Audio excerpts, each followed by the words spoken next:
abrir as nossas Bíblias aí. 1 Pedro.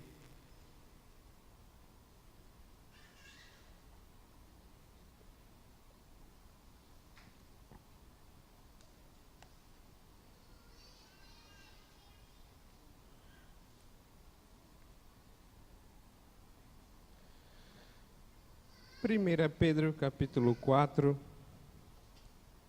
Nós vamos ler a partir do versículo 12.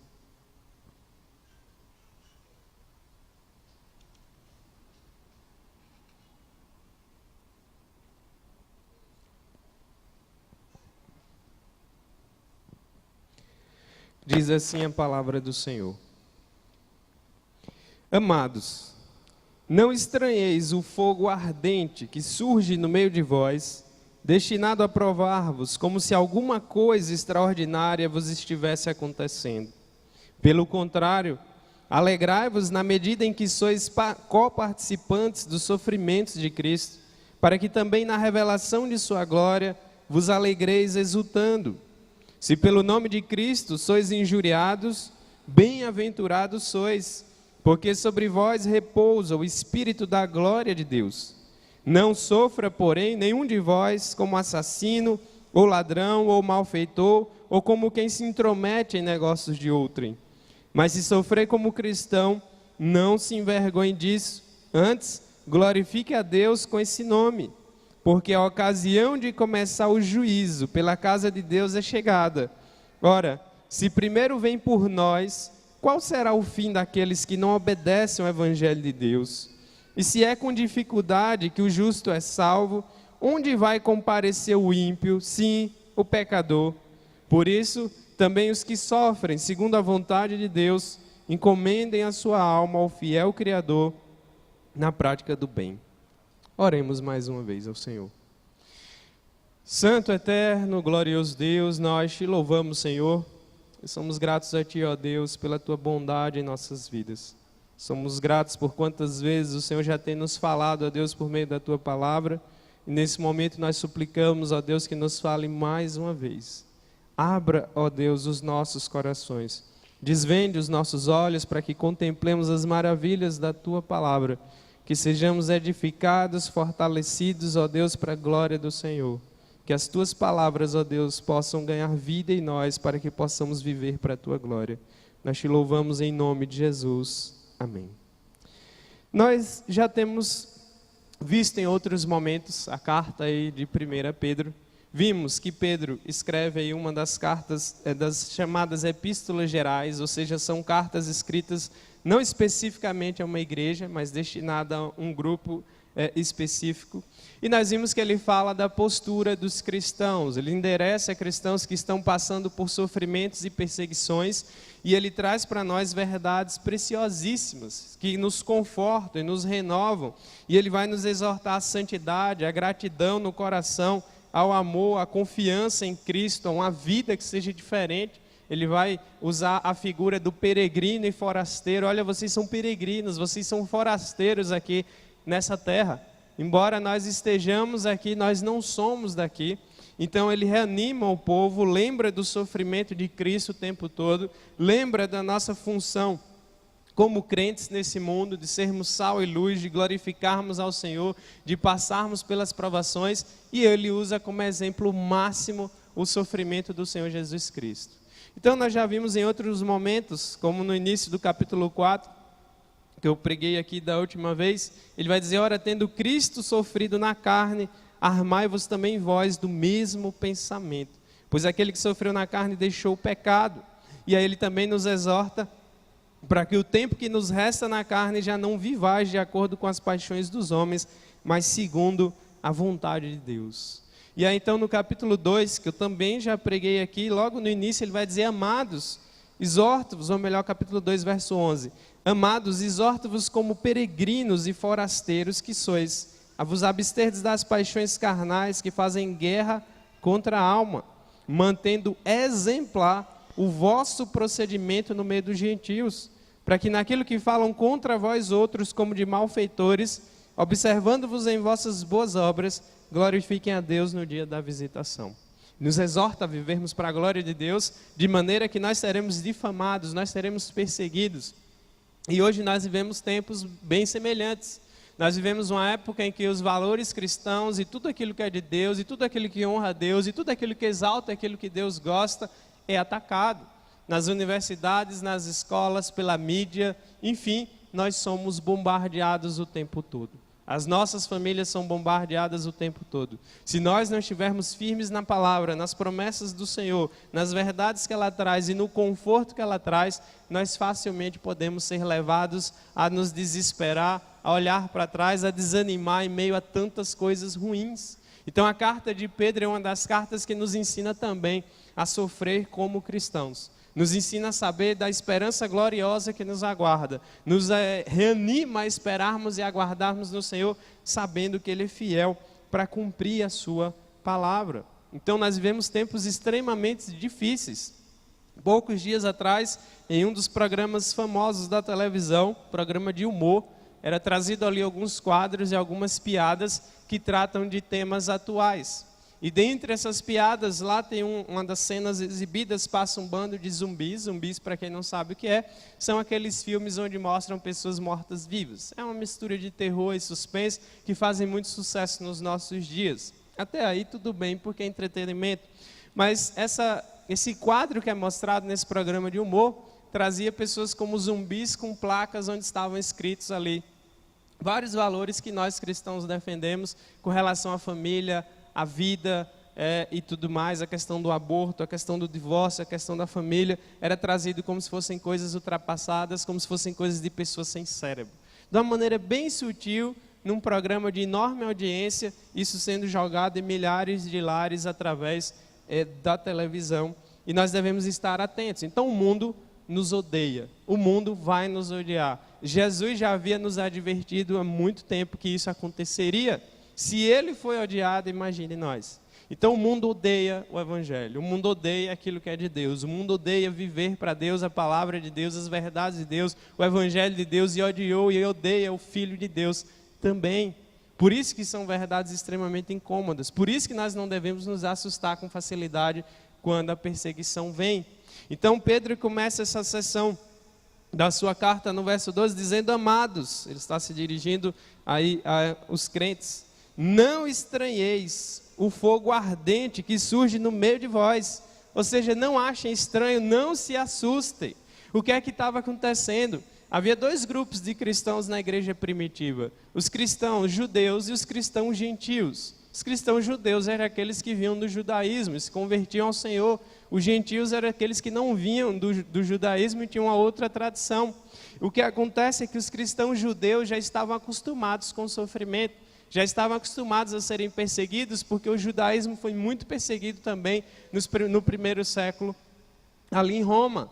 Já os cristãos gentios não estavam acostumados com perseguição, não estavam acostumados com os ataques, com as difamações e tudo mais, e eles começaram a ficar assustados, e eis a razão pela qual Pedro escreve dessa forma: olha, não estranheis o fogo ardente que surge no meio de vós. Não se assustem, não se surpreendam, porque nós vamos ser perseguidos, nós vamos ser atacados, nós vamos ser zombados, nós vamos ser difamados, e tudo de ruim que você possa imaginar pode recair sobre nós, simplesmente por amarmos a Deus e vivermos para Deus.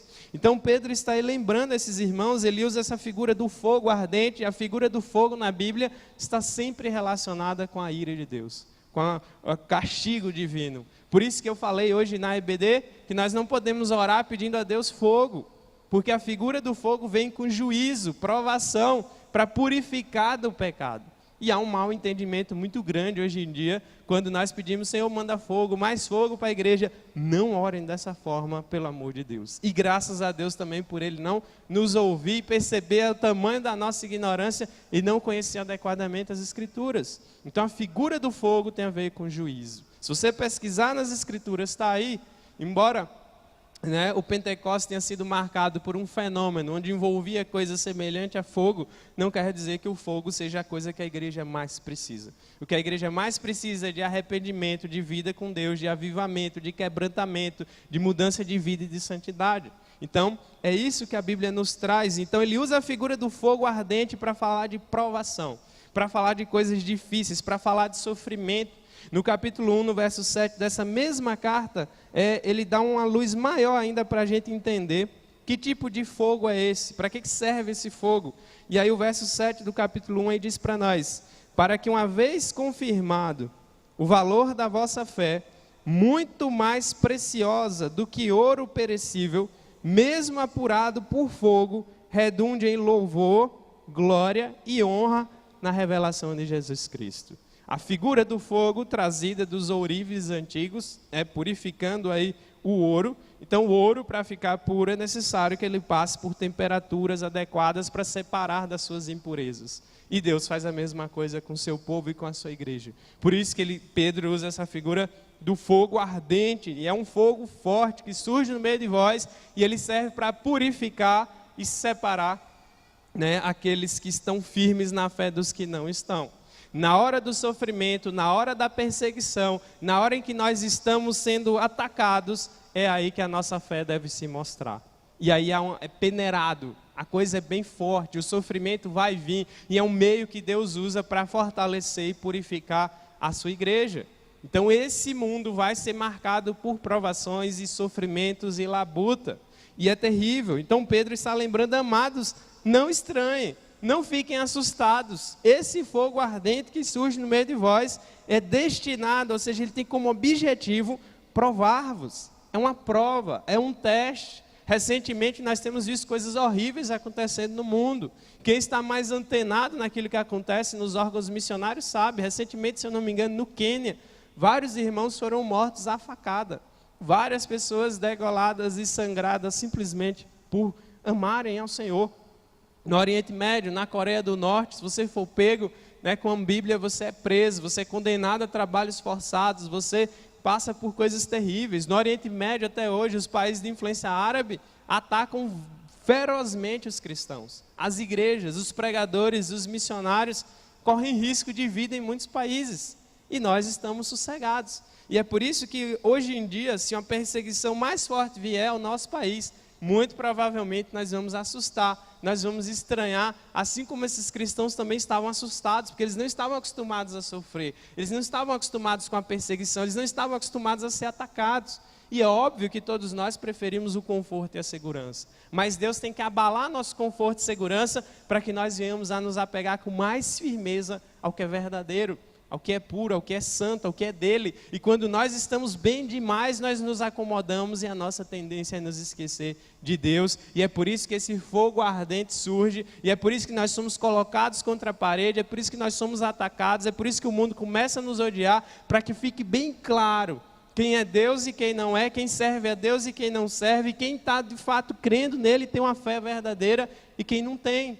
Então o objetivo desse fogo ardente que se levanta, e que também tem se levantado em nossa época, é provar, é fazer uma prova, é fazer um teste, é separar a impureza, é fortalecer a nossa fé. É um trecho bem semelhante, se você for aí na carta anterior, a carta de Tiago, no capítulo 1, você vai ver também o mesmo tema sendo desenvolvido. E os dois acabam tratando de temas bem semelhantes. Tiago, capítulo 1, a partir do verso 2, Tiago fala assim sobre as provações: meus irmãos, tende por motivo de toda alegria o passardes por várias provações, sabendo que a provação da vossa fé, uma vez confirmada, produz perseverança. Ora, a perseverança ela deve ter ação completa, para que sejais perfeitos e íntegros, em nada deficientes. A lógica do reino de Deus é diferente da lógica humana. É totalmente do outro jeito que a gente imagina, porque o mundo fala de sucesso, o mundo coloca o sucesso bem sucedido, bem confortável, com dinheiro, com saúde, tudo dando certo, tudo estando bem. As pessoas religiosas muitas vezes elas esquecem de Deus e buscam as bênçãos de Deus, e elas acreditam que se tudo está dando certo na vida é porque Deus está com você. Tudo está dando certo na minha vida é porque Deus é comigo, e eu sou filho do rei, e eu faço e aconteça e tudo dá certo. Não é assim que é. E essa filosofia diabólica tem dominado a nossa época, tem entrado nas igrejas e tem sido pregada em vários lugares, enganando milhares de pessoas. não vai dar tudo bem todo o tempo, não vai estar tudo certo todo o tempo. Os problemas que atingem os incrédulos também atingem os cristãos, os acidentes que podem acontecer com os incrédulos também podem acontecer com os cristãos, as doenças, as dificuldades, tudo. Nesse mundo aqui estamos sujeitos a todo tipo de miséria. Então, a Bíblia nos traz à memória o tempo todo. Mas como assim? Eu quero vir à igreja para esquecer os problemas, eu não quero falar de sofrimento, eu quero ouvir coisas boas. É óbvio que o evangelho é a melhor coisa que você tem para ouvir, mas ela não pode ser uma mensagem incompleta, ela não pode simplesmente afagar seu ego, ela não pode simplesmente enganar você e dizer que vai dar tudo certo só porque você serve a Deus, porque a palavra não ensina desse jeito. A palavra mostra que quanto mais você buscar a Deus, quanto mais você se aproximar de Deus, quanto mais você parecer com Deus, mais o mundo vai te atacar, mais dificuldades surgirão, mas tem de bom ânimo. Devemos confiar no nosso mestre. Então, quando o Tiago escreve aí dizendo, olha, tenha por motivo de toda alegria. Não é só uma alegriazinha, mas é toda, é muita alegria. Aí você vai dizer, nossa, Tiago tá louco. Como pode isso? Né? E de repente todo mundo quer uma coisa boa e todos queremos, mas a nossa esperança, a nossa pátria não está aqui ainda. Até lá nós vamos passar por várias dificuldades. Mas ele vai dizer que nós devemos ter toda alegria ao passarmos por, não só por uma, mas por várias provações. Mas não é sofrer por sofrer. Não é só porque eu estou sofrendo que agora eu me torno melhor. Não. Esse sofrimento ele tem um objetivo. E o verso 3 de Tiago ele ainda diz, sabendo que a provação da vossa fé, uma vez confirmada, vai produzir o quê? Perseverança. Quando passamos pelos embates, pelas dificuldades, pelas doenças, pelos acidentes, pelas perdas dos entes queridos, pelos ataques e perseguições, nossa fé ela se torna mais robusta. A gente se torna mais maduro, a gente se torna mais preparado, a gente enxerga a vida de outra forma, a gente tem intimidade com Deus de outra forma, a gente começa a desprezar mais as ilusões do mundo e confiar mais nesse Deus que é eterno. E esse mundo nos engana com facilidade, nós nos acomodamos com facilidade. Então as provações elas virão, esse fogo ardente surgirá para purificar, e aqueles que estiverem firmes no Senhor prevalecerão, permanecerão, perseverarão até o final. É a perseverança dos santos, uma doutrina preciosa para nós, que é de buscarmos e prosseguirmos. Ele vai dizer que essa perseverança ela tem uma ação completa em Tiago. Para quê? Para que sejais perfeitos e íntegros. E aqui não é perfeito no sentido de não pecar ou não errar. Aqui é perfeito no sentido de maturidade. Quanto mais você passa pelos embates, mais sua fé é fortalecida. Quanto mais as provações vêm, quanto mais esse fogo se levanta, mais a sua fé é reforçada, porque você começa a buscar a Deus de uma outra forma. Pode prestar atenção, pode se estudar, pode analisar o seu coração à luz da palavra e você vai perceber o quanto Deus é sábio em usar as provações para fortalecer o seu povo. E aí tem várias frases comuns e populares que as pessoas usam para falar de coisas que poderiam ilustrar bem a situação. Mar calmo nunca fez um bom marinheiro. Quando está tudo bem, você acaba não aprendendo alguns detalhes. E assim em qualquer área da vida. Quando está tranquilo demais, você se acomoda. Mas na hora que vem uma dificuldade, um problema, é o momento que você vai botar a cuca para funcionar e você vai ter que se mover de outra forma e você acaba criando maturidade, experiência por conta daquela situação. Então amadurecer dói, criar experiência dói, crescer na fé vai doer e é a muito custo, e é sofrimento, e é labuta. Então esse evangelho da prosperidade ele é falso por conta disso, porque a palavra nos ensina de outra forma. A palavra de Jesus vai dizer, olha, no mundo tereis aflições, mas não devemos temer porque ele venceu o mundo. Então Jesus deixa claro para nós, então voltemos lá em Pedro. Pedro vai dizer, não estranhem, não fiquem assustados, não achem que isso é uma coisa do outro mundo, não.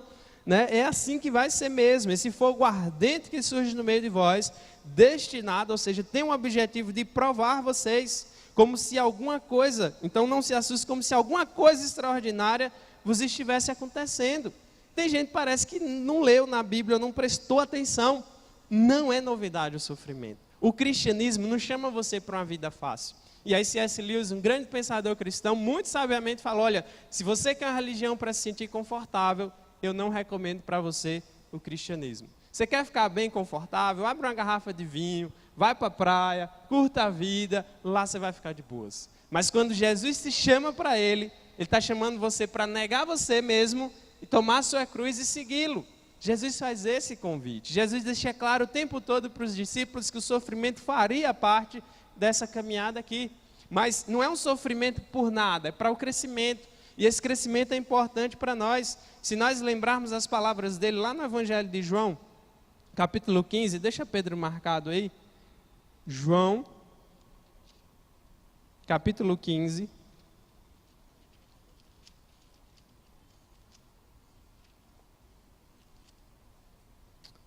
Versículo 18. Diz assim para nós, João 15, 18. Se o mundo vos odeia, sabei que primeiro do que a vós outros me odiou a mim. Aqui é Jesus falando.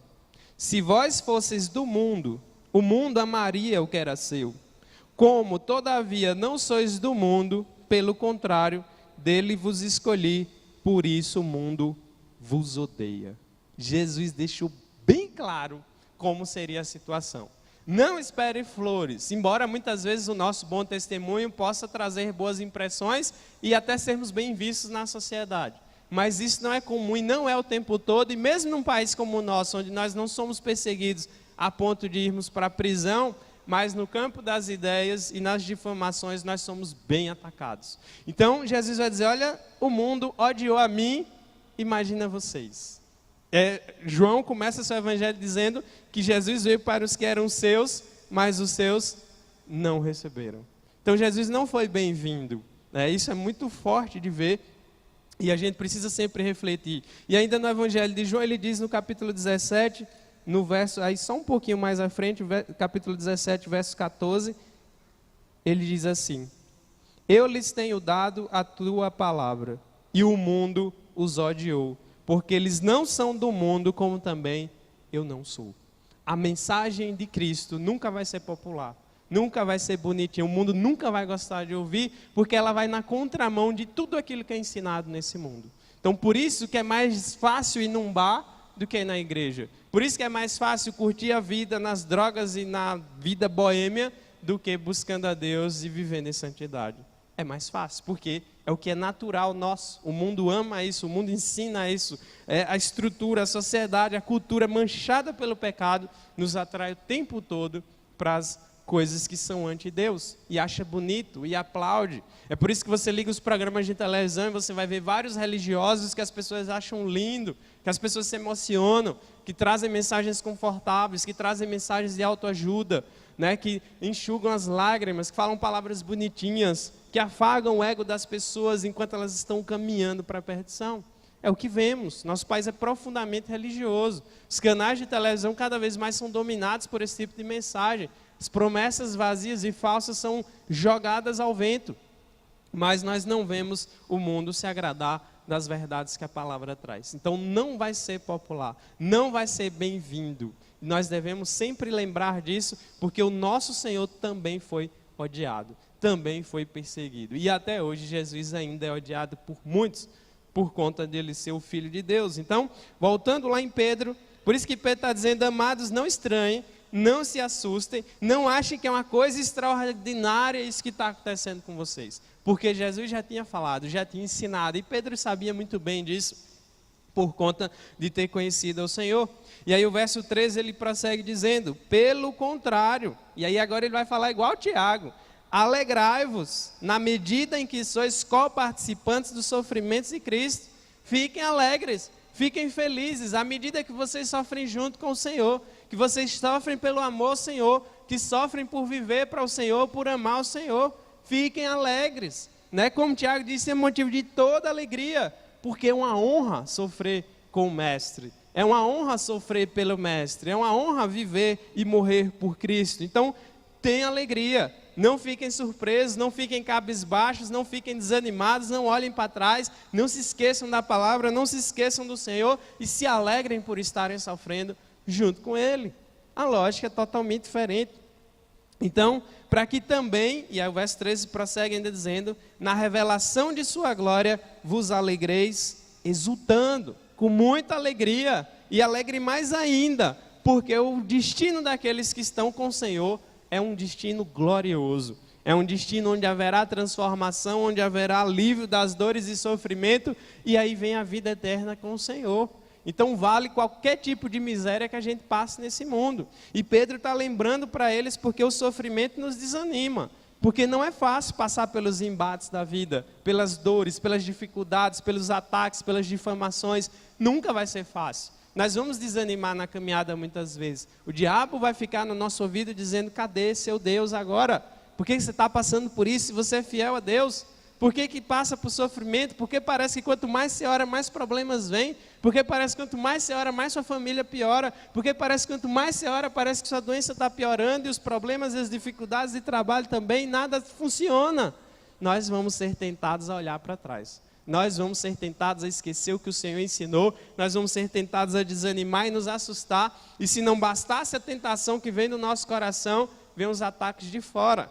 Olha lá o crente, né? E crente é um bicho que não pode espirrar, porque o mundo já está de olho. Se a gente espirra, o mundo diz: olha lá, ó, o crente, o que é que está fazendo? Como está agindo? Como está falando? Como está comendo? Com quem está andando? Olha lá, comprou um carro, olha lá uma casa, olha, roubando dinheiro, coisas do tipo. O tempo todo nós somos difamados. E Pedro lembra disso o tempo todo. Por isso que no capítulo 2 aí da carta dele, que a gente leu, ele vai dizendo: mantenham exemplar o vosso procedimento no meio dos gentios, aqueles que não temem a Deus, para que naquilo que eles falam contra vós, como de malfeitores, ou seja, eles difamam vocês, observando-vos em vossas boas obras, eles glorifiquem a Deus no dia da visitação, ou seja, andem direito, deem um bom testemunho, vivam para Deus, de maneira que sejam perseguidos por amar a Deus, e não por serem chatos, não por serem inconvenientes, não por fazerem coisas erradas.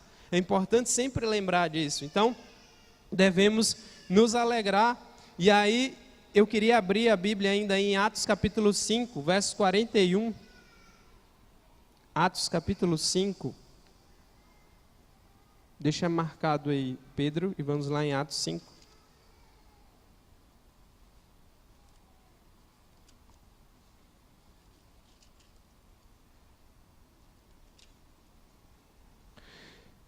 Aqui é um momento em que os discípulos passavam por perseguições, inclusive as pessoas queriam matá-los. É o contexto desse trecho aí, o verso 33, capítulo 5 de Atos, diz assim: eles, porém, ouvindo, e eles estavam pregando a palavra, se enfureceram e queriam matá-los. E eles são levados ali perante o sinédrio a um fariseu famoso chamado Gamaliel, que era um mestre da lei. E aí então depois, no verso 41 vai dizer assim, olha a reação deles: e eles se retiraram do sinédrio, regozijando-se por terem sido considerados dignos de sofrer afrontas por esse nome. Que nome? O nome de Cristo. Qual foi a sentença deles? No verso 40 diz para nós: chamando os apóstolos, açoitaram-nos e ordenando-lhes que não falassem o nome de Jesus, os soltaram. Eles saíram chorando, reclamando, né, murmurando contra Deus? Não, eles saíram felizes, regozijando-se por terem sido dignos de sofrer pelo nome de Cristo.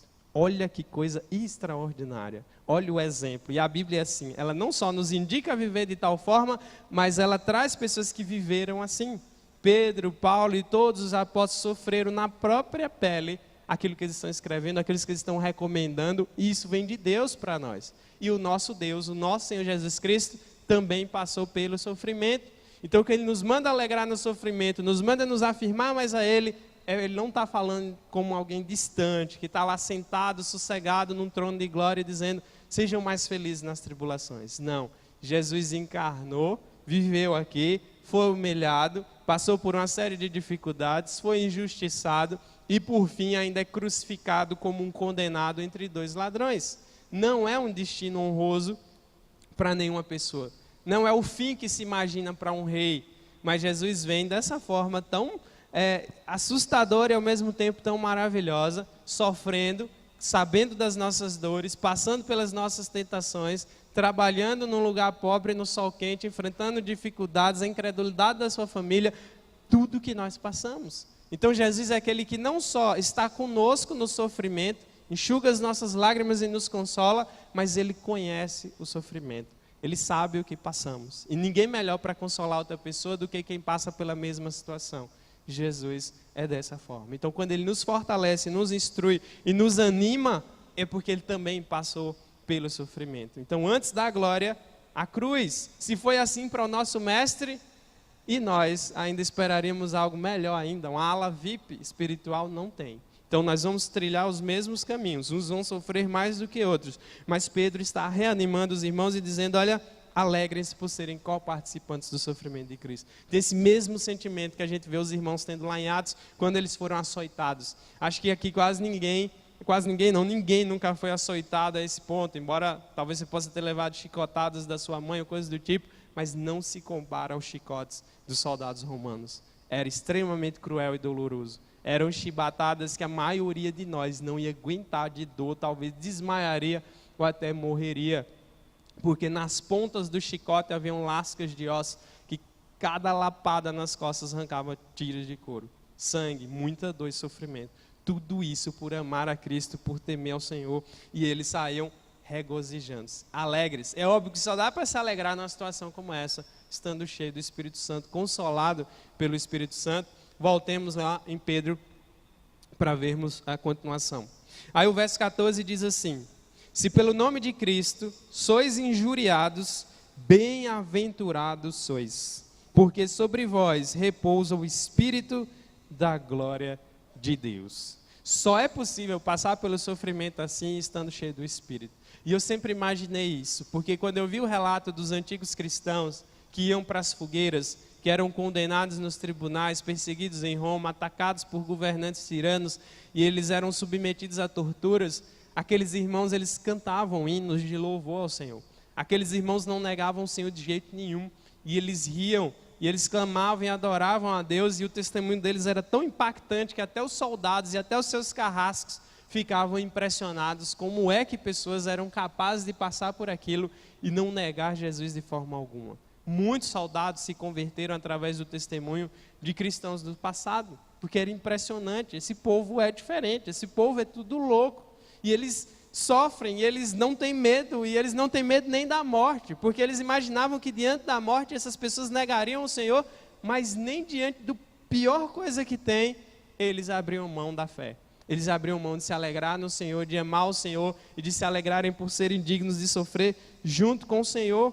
Então saibam, meus irmãos, que Pedro dá um ânimo muito grande. E ele vai dizendo, olha, se pelo nome de Cristo vocês são injuriados, bem-aventurados vocês são.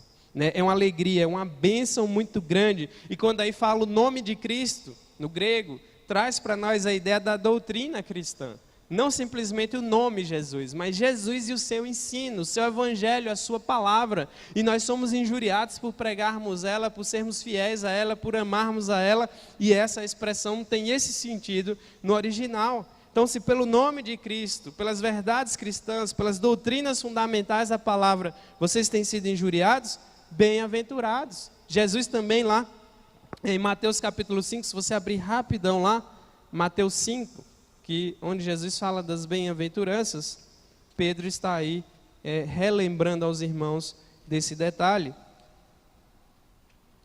Capítulo 5, versos 11 e 12, Jesus diz assim: bem-aventurados sois, quando por minha causa, ou seja, por causa de Cristo, vos injuriarem e vos perseguirem, e mentindo, disserem todo o mal contra vós. Regozijai-vos e exultai, ou seja, grande alegria, porque é grande o vosso galardão nos céus, pois assim perseguiram aos profetas que vieram antes de vós. Bem-aventurados somos se sofrermos por amor a Cristo. E mentindo disserem todo mal contra vós. É mentindo, porque sabemos que tem muitas pessoas que usam o nome de cristão, e são membros de igreja, dão um mau testemunho, são perseguidos por isso, e depois tem a cara de pau de dizer, olha irmãos, orem por mim porque eu estou sendo perseguido. Aqui Jesus está deixando claro, quando vocês são perseguidos e difamados, quando mentindo fizerem mal contra vocês, é mentindo, não falando a verdade, porque infelizmente tem pessoas que envergonham a igreja em nome de Cristo, mas ai daqueles, né, que por quem vem os escândalos. E aí então, bem-aventurados, felizes, abençoados vocês são quando forem perseguidos dessa forma, e Pedro está lembrando aos irmãos dessa mesma verdade preciosa. se pelo nome de Cristo vocês são injuriados, bem-aventurados, porque sobre vós repousa o Espírito da glória e de Deus. E é tremendo isso, porque é no poder do Espírito que suportamos o sofrimento. Somos bem-aventurados porque esse Espírito repousa em nós. E se tivermos de passar pelo sofrimento a ponto até de morrer, o Espírito nos consolará, nos confortará e com certeza nos capacitará a passarmos pelo sofrimento como aqueles do passado também passaram. Então é tremendo ver isso, porque nós não somos abandonados. E a dor, ela é inevitável, o sofrimento é inevitável, e nós somos rejeitados pela sociedade. O mundo nos odeia, a humanidade nos odeia. As acusações contra os cristãos na igreja primitiva é de que eram pessoas antissociais, eram pessoas estranhas, os cristãos eram acusados até de ateísmo, porque não adoravam os mesmos deuses dos romanos, porque não viviam como os romanos, e aí eram difamados, eram acusados, eram atacados. Esse povo é louco, eles não bebem como nós, eles não se afundam na questão da imoralidade sexual como nós, eles não participam das mesmas festas que nós, são estranhos, são infelizes, são miseráveis, são loucos, porque acreditam que um dia o seu Senhor vai voltar. Isso não é novo. Então não se assustem também se somos atacados da mesma forma hoje. Não achem que é uma grande coisa, porque é assim que é mesmo. Viver para o Senhor tem esse preço. Então, se nós lermos aí no capítulo 4 ainda, que a gente já viu na pregação passada, o verso 3 vai dizer assim, do capítulo 4, porque basta o tempo decorrido para ter executado a vontade dos gentios, a vontade dos gentios, a maneira como eles vivem, era andando em dissoluções, a devassidão sexual, a concupiscência, o desejo desenfreado, as bebedeiras, as borracheiras, as orgias, as bebedices, que seriam as farras, haviam grandes banquetes e festas nessa época, e indetestáveis idolatrias. É assim que os gentios vivem, é assim que a nossa sociedade vive, valoriza e persegue a quem não vive assim, e vai dizer no verso 4 aí do capítulo 4, que por isso, difamando-vos, ou seja, eles difamam os cristãos, porque estranham, e agora eles estranham. Enquanto os cristãos estão lá estranhando o sofrimento, eles aqui estranham que a gente não viva da mesma forma que eles. Então eles estranham que não concorrais com eles ao mesmo excesso de devassidão. Ou seja, não fazem o mesmo que eles. Até hoje é assim. Vocês são estranhos. Vocês são pessoas que não dá para entender. Como é que vocês conseguem ser felizes sem ir para as festas, sem se envolver em vários relacionamentos e sexualmente? Aí você tem doenças e famílias todas desestruturadas e as pessoas com problemas e traumas e famílias destroçadas, jovens afundando nas drogas e na bebida e uma série de coisas ruins, e eles ainda acham estranho quando nós não fazemos as mesmas coisas. É muito engraçado porque as consequências desse estilo de vida sempre caem sobre o mundo. E as consequências são sempre as piores possíveis. O carnaval está se aproximando, as campanhas começam. E aí você vê as campanhas de preservativo na televisão, é como se o governo incentivasse mesmo as pessoas a se envolverem sexualmente com qualquer um, o tanto que quiser, desde que usem um preservativo, sendo que a culpa vai permanecer, a consciência vai martelar e as pessoas se tornam objetos e afundam mais ainda na imoralidade. Aí quando o número de doenças se alastra, quando vários adolescentes aparecem grávidas, aí alguns setores do governo viram para nós e dizem, olha igrejas, nos ajudem a dar palestras para os meninos e falar para eles algumas coisas boas para ver se melhora a situação. E eu já repeti, já falei isso aqui antes, da vontade de dizer, agora você quer me ajuda, né? Agora você acha que faz sentido o que eu estou falando. Há consequências. Então, nós vamos ser difamados por não vivermos igual. E não podemos viver igual, devemos viver diferentes. Então, a sociedade vai nos desprezar, o mundo vai nos odiar, você vai perder boas oportunidades de emprego, você vai ser perseguido na sua família, você vai ser perseguido no seu trabalho, você vai ser perseguido na universidade, você vai ser perseguido pela sociedade, estamos sendo perseguidos pela mídia.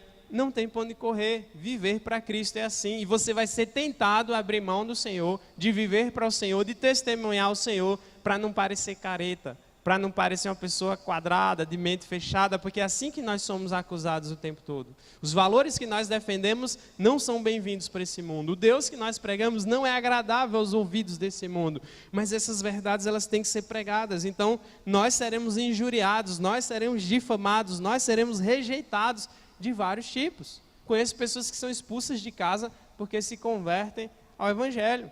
Conheço pessoas que perdem cargos, né? As pessoas acham estranho quando você vai a uma viagem de trabalho e todos os colegas vão para um hotel e se envolvem com prostitutas, de repente só você que é cristão não vai.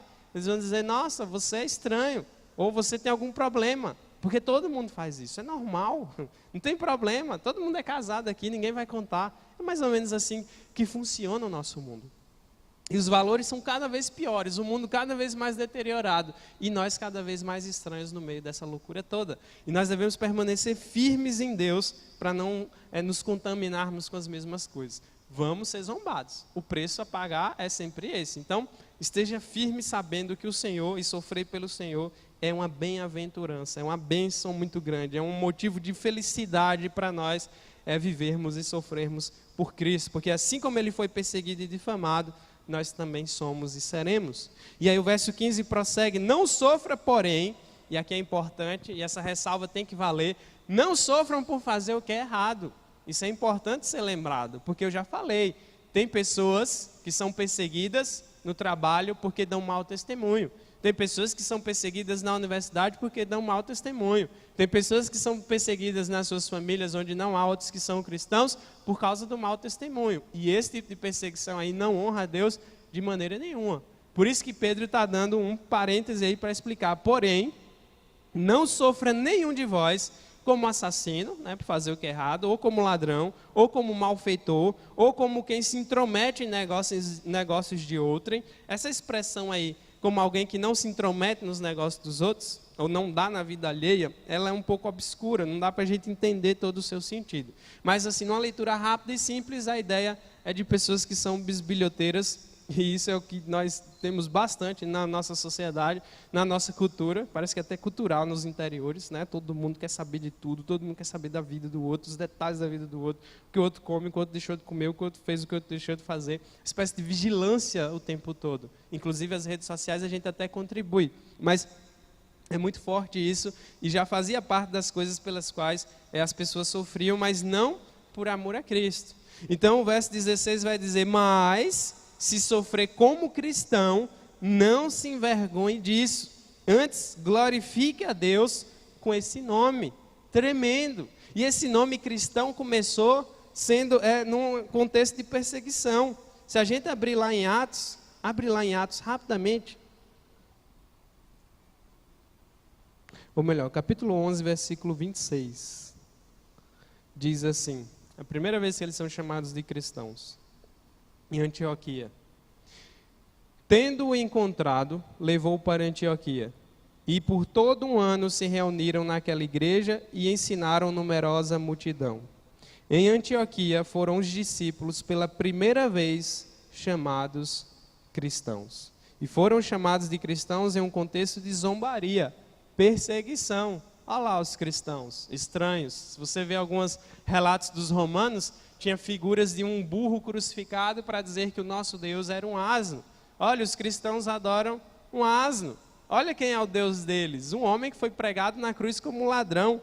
Eles acham que é um Deus. Eles acham que ele vai voltar. Eles acham que ele tem alguma diferença. Como são loucos. E éramos zombados e somos zombados. E se estudarmos a história da igreja, a igreja vem sendo chutada o tempo todo em vários lugares por pregar e ser fiel à palavra de Deus. Então por isso que Pedro, agora voltando lá, mas se sofremos como cristãos, cristãos de verdade, honrando a Cristo, temendo a Cristo, amando a Cristo, zelando pelo nome de Cristo, não se envergonhe. Por que Pedro está dizendo não se envergonhe? Porque a gente vai ser tentado a se envergonhar de sermos cristãos. Porque vai chegar uma hora que a maioria está contra nós e dá uma sensação assim de que só a gente está errado. Quando você está numa sala de uma universidade em que quase todos os colegas vão odiar você por defender o cristianismo, você vai ser tentado a se envergonhar.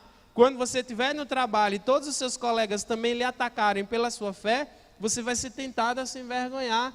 Mas Pedro está dizendo, não se envergonhe não.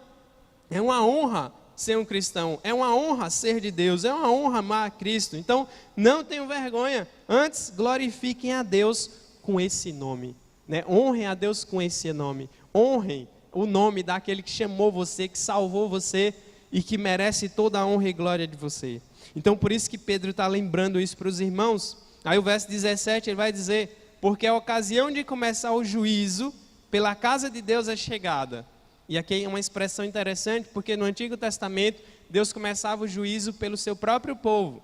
Só que ali era um juízo forte que acabava separando os incrédulos de uma forma punitiva. Mas esse juízo aqui é no sentido de que o sofrimento virá sobre o povo de Deus, como nós vemos esse fogo estranho que se levanta no meio do povo, e dessa forma nós também vamos ter que aprender lições duras na vida. Porque mesmo depois de cristãos, nós ainda podemos estar apegados a alguns ídolos no nosso coração. Mesmo depois de cristãos, nós precisamos ser purificados para que a nossa fé cresça e a gente amadureça. E o sofrimento vai vir para nós. Então já diziam os pregadores do passado que o inferno para nós é aqui. O do ímpio vai durar pela eternidade. O sofrimento para o crente se restringe apenas a essa vida. Depois vai passar. Então o juízo vai começar por aqui. A igreja vai passar por uma tribulação e pela provação e pelas dores, e o juízo de Deus começa por nós. Porque muitas vezes a igreja está acomodada, porque muitas vezes a igreja está abrindo mão daquilo que não deveria abrir. Muitas vezes a igreja está se envergonhando do nome de cristão, muitas vezes a igreja está esquecendo de viver e amar Cristo, e Deus começa a peneirar, e esse fogo surge no nosso meio, para que os que sejam deles permaneçam e se fortaleçam.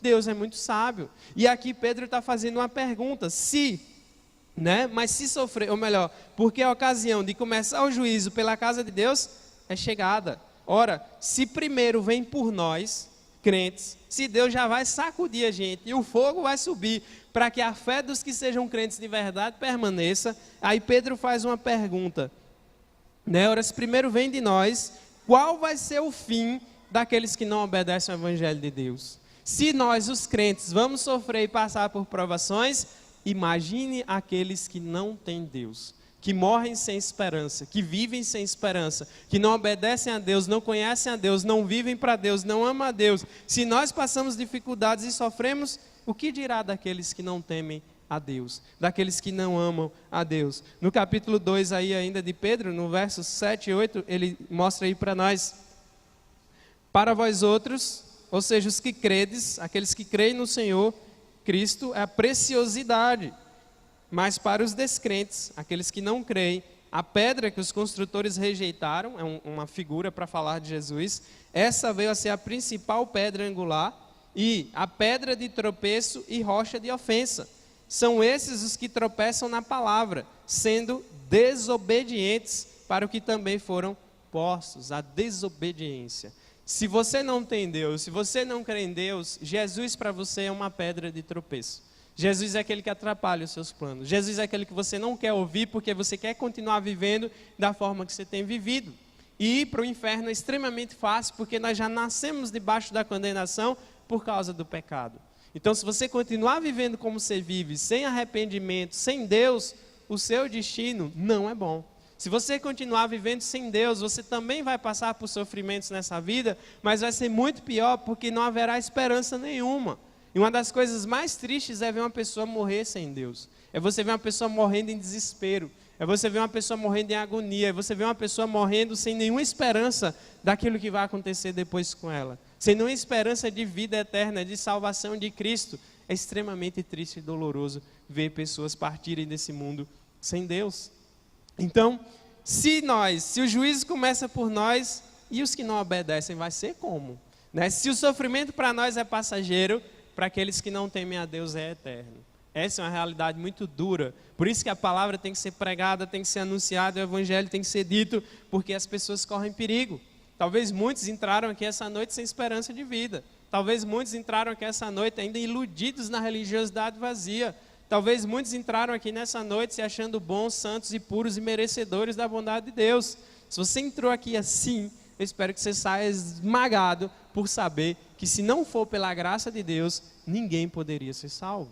Não há nada que você possa fazer que agrade a Deus. Não é por bondade sua, não é por mérito seu, não é por quem você é, não é por sua posição social, é pela graça. Deus salva pecadores, Deus salva gente ruim como nós, transforma em seu Filho. Deus nos arranca da miséria, da lama e da morte e nos leva para a vida e nos torna seus filhos. Então, Pedro continua argumentando, verso 18, E se é com dificuldade que o justo é salvo, aqui não quer dizer que você é salvo passando pelas tribulações, porque talvez você possa imaginar que passar pelo sofrimento você vai pagar pecados. Não é essa a ideia. O sofrimento aqui é no sentido de disciplinar, de fortalecer e de fazer crescer na fé e criar perseverança. Mas mesmo que você sofra muito, mesmo que você faça várias penitências, não vai salvar você.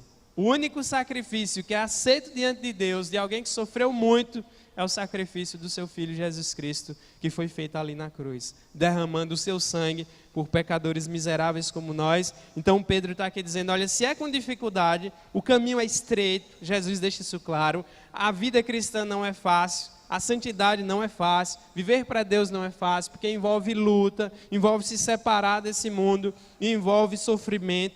Então, o que será daqueles sem Deus? O que será de você que talvez tenha vivido de todo jeito? Tenha curtido a vida adoidado e feito várias coisas que você sabe que são terríveis e horríveis, coisas que você teria vergonha até de contar para outra pessoa, mas que Deus pode, pela sua graça, te perdoar e te salvar. Então Pedro está dizendo, se é com dificuldade que o justo é salvo, onde vai comparecer o ímpio, sim, o pecador? E aquele sem Deus vai ser o que dele? Porque se o crente já vai passar por tribulações e vai ser difícil essa vida, o que será daqueles que não têm Deus e que morrem sem Deus? Vai ser muito pior.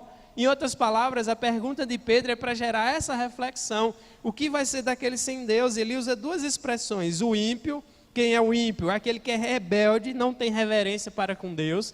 Talvez você tenha vivido sua vida de todo jeito, nunca teve nem aí para Deus, nunca deu ouvido à palavra, vive numa vida devassa, bagunçada, já tem se enrolado todo, sabe que está indo de mal a pior, continua ainda orgulhoso, continua ainda egoísta, continua rebelde, continua ainda atrevido e tem deixado Deus de lado. E é isso que é ser ímpio, e 90% e é o nosso mundo todo afundado na impiedade e na maldade. Talvez você tenha vivido assim, você sabe que tem vivido assim, a palavra é clara em revelar que você vive assim. E aí ele ainda usa o ímpio e o pecador.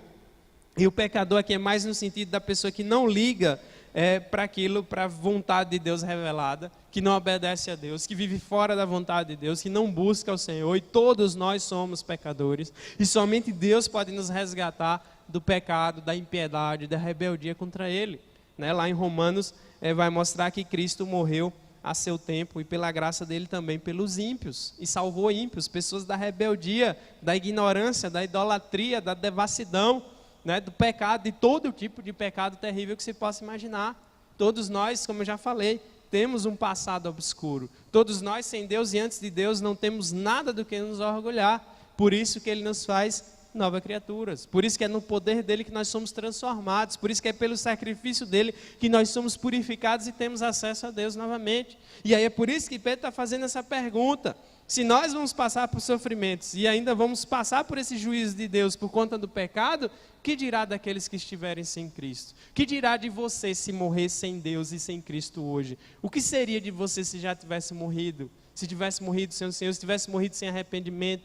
E eu não quero saber se você é simplesmente um membro da igreja. Eu quero saber se você é salvo. Se você de fato se arrependeu e se entregou ao Senhor. É isso que a Bíblia quer saber. A Bíblia não quer saber se você é assembleiano, se você é presbiteriano, se você é batista. A Bíblia quer saber se você se arrependeu e tem Jesus Cristo como seu único Salvador. A denominação é uma coisa absolutamente secundária. Porque o que importa é temer ao Senhor, viver para o Senhor, amar o Senhor, é crer na palavra do Senhor e viver para o Senhor. Então, Pedro vai fazendo essa pergunta aí para mexer com a nossa consciência. Ele está citando inclusive Provérbios 11:31, que traz essa mesma ideia. E aí por fim o verso 19 diz, por isso também os que sofrem segundo a vontade de Deus, encomendem a sua alma ao fiel Criador na prática do bem. Aqui é uma expressão também difícil de ser traduzida e até difícil de ser explicada, mas ele fala que aqueles que sofrem segundo a vontade de Deus, para a glória de Deus, como crentes, sem se envergonhar do nome de crentes, sabendo que esse fogo surgiria e que seremos perseguidos por conta de amor a Deus, que a gente encomende a nossa alma, ou seja, que a gente viva de acordo para Deus, para o Criador, na prática do bem. Nós devemos viver como crentes, nos manter firmes como crentes até o final, independente das dificuldades que surgirão no meio do caminho, e Deus nos dará forças para prosseguir. E aí fica a pergunta no ar, e o que será do ímpio e pecador? Daquele que está sem Deus ainda, daquele que não se arrependeu ainda. A Bíblia é clara em mostrar que há dois caminhos, a vida eterna e a morte eterna. E morrer sem Deus é a pior coisa que pode acontecer. Partir dessa vida sem estar bem com Deus é um desastre, porque não haverá segunda chance, não haverá purgatório, não haverá reencarnação. Todas essas ideias são artifícios religiosos que o homem criou para não pesar muito na consciência das verdades duras que Deus traz na sua palavra. Mas nenhuma delas tem um fundamento real, uma revelação real. E a palavra de Deus tem se fortificado, se fortalecido, e ela por si mesma mostra que ela vem desse Deus. E a verdade que ela traz é vida ou morte, salvação ou perdição, Cristo ou nada. Então em que grupo você está? É melhor sofrer com Cristo e saber que a glória te espera no final, do que morrer sem Cristo e saber que a perdição te espera no final. O que seria a perdição? A ira de Deus que cairá sobre os filhos da desobediência. E ai daquele que cair nas mãos do Deus vivo. Ai daquele que cai nas mãos de um Deus irado. E a única forma de você escapar da ira de Deus, do castigo eterno de Deus, é com Cristo.